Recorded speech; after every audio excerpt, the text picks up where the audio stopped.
I think empowering patients is especially with CLL is the most important thing you can do, and I like to do it starting at our very first meeting.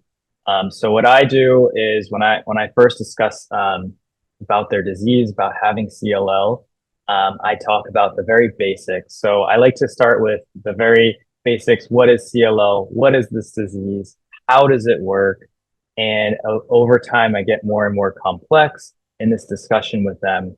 And I like to provide them with as much information as possible. So information on how does the disease managed? Is it's incurable? What does that mean? Where do we go from whether or not to treat or not treat? If you're not treating?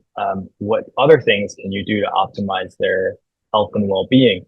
And I find that starting from the very basics and kind of describing everything in detail, going through all the scenarios with patients, and giving them the most up-to-date information on not only is the disease, but actually the management strategies is very empowering. They seem to like to take some ownership of their disease, and I give them different resources that they can do that with. And that whether that be online resources, CLL Society, for example, whether it be patient advocacy groups.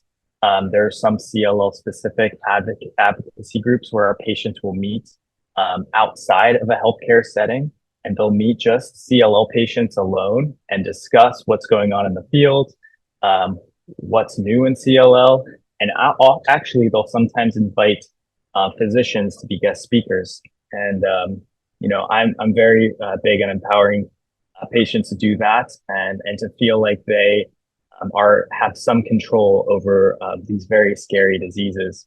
I think it's important because this is an incurable cancer. It's going to be something that they live with for the rest of their life.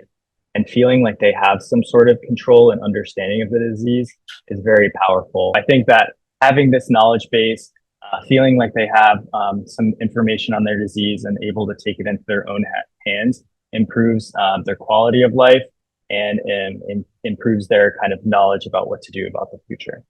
And there's not much more powerful than that.